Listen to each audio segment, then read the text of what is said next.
spotlight on all things macro with the MPC meet underway. What is the expectation from the Reserve Bank? Upasana Chachra is Chief India Economist at Morgan Stanley and now joins us on the show. Upasana, it seems that expectations are rife that 10th time around there's going to be a status quo in interest rates. Would that be the way to go for the Reserve Bank, according to you? Hi, good morning. Yes, we do think that in the October policy or the one this week, we're probably going to see another sort of status quo on the rates, especially. Trading growth has been pretty strong. Expectations, if you look at RBI's own growth estimates, still are above 7%. Inflation, on the other hand, yes, the outlook looking better, but still tracking above the 4% mark. So in that context, I think probably rate easing is unlikely to be on the horizon.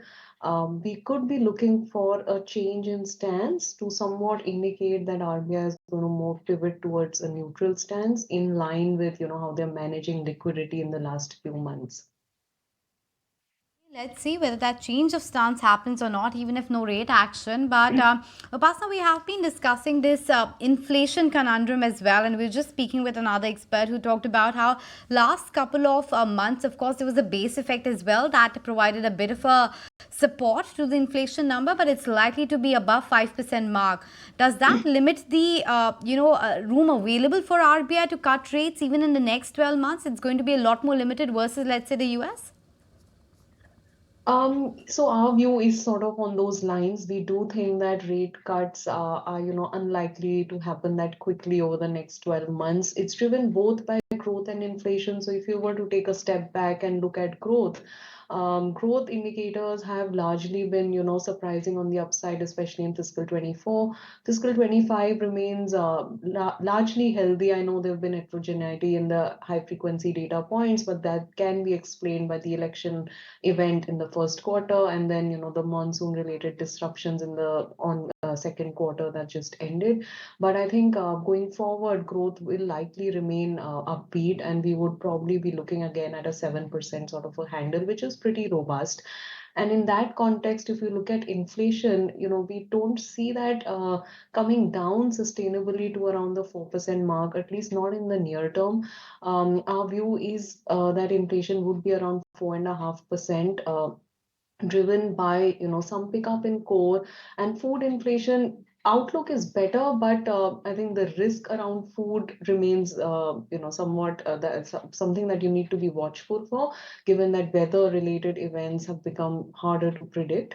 So overall, I think if you look at therefore the growth inflation mix, it's actually pretty evenly balanced in terms of the risks around growth or inflation, and therefore it doesn't really give you the framework to cut rates that quickly. I think what we could be looking at is, as I mentioned, probably a change in stance and somewhat similar to what we've seen in terms of liquidity turn remaining in surplus, and therefore short-term rates remaining more benign and not seeing the sort of seasonal tightness that happens in the second half of the fiscal year. Sense. That's where popular consensus as well is heading. But Upasana, I guess, this meet comes at a critical time.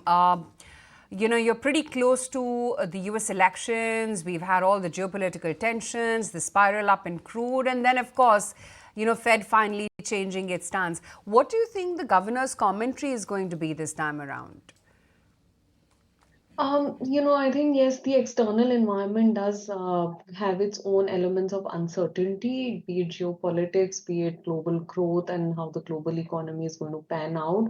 So I think in that context, the tone of the policy is likely to remain cautious, in my view, and especially if they're going with a change in stance. I think in that context, it is probably more imperative that the tone that the statement has and the governor's own post-policy comments are sort of slightly more cautious to balance the risks, because a change in stance can otherwise lead to more aggressive market pricing. Like if we look at India's market pricing as well for rates expectation, there's obviously an expectation of rate cuts that's sort of priced in. It would change basis how the global rate cut cycle moves, but there is an expectation of somewhere down the line there would be easing, and therefore in that context with a change in stance, I would be looking at a more cautious undertones to the overall policy, and of course the external environment, especially in the last 2-3 weeks, would bode for that as well. Yeah, and I'm guessing the external environment is not making you change your projections with respect to growth as yet, right? And also a word in terms of how the overall the center and the state spends have been, because we have been getting a bit of a divergent view in terms of how the capex has been picking up or not as much picking up. Yeah.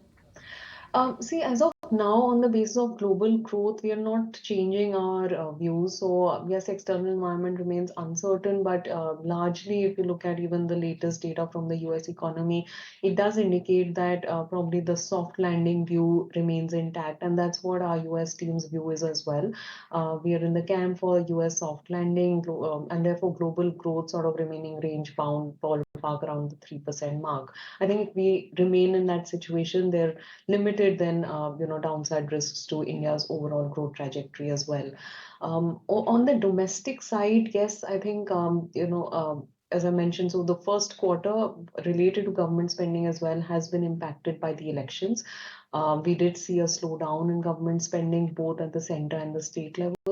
The second quarter, especially like July, August, there has been a pickup. That's the data that we have. But yes, capex spending has been volatile. So July it was picking up, but August has been weak and muted as well. State capex spending has been range bound and slightly on the weaker side as well. I would still say that we should wait for another couple of months of data, because July to September does get impacted by the monsoon season, and it does hamper the available production days. If you look at the rainfall in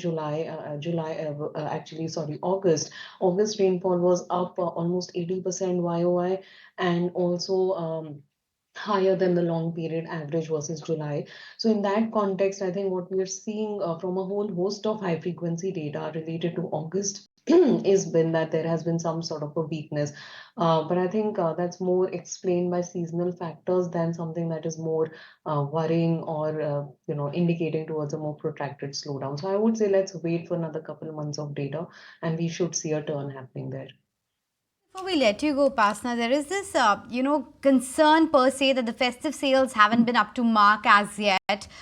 There has been a slowdown when it comes to auto sales as well. At least that's what the FADA data for the last couple of months has been suggesting.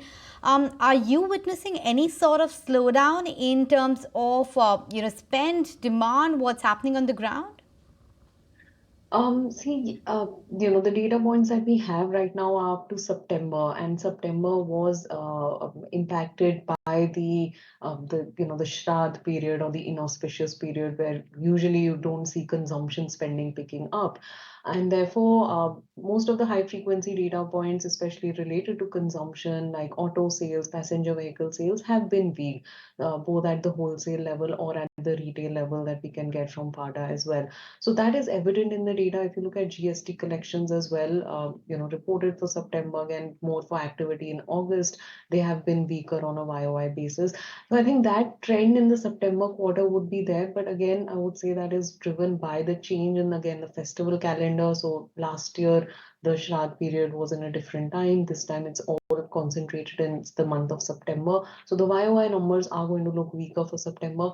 We would want to wait and watch for the month of October, wherein the whole festival season is concentrated this time, and then look at what the how the trends on both the YOY or festive to festive we get to before you sort of look at any sort of risks around the growth numbers. Okay, point taken. Wait for perhaps one more quarter and that festive season to pass. Thanks so much, Upasana, for making time and speaking with us. Appreciate you joining us on the show today. There comes a time when your heart calls for you to arise. Plant your feet solid into the ground. Decide your own limits. And then break right through them. Become something more. It's my time to rise.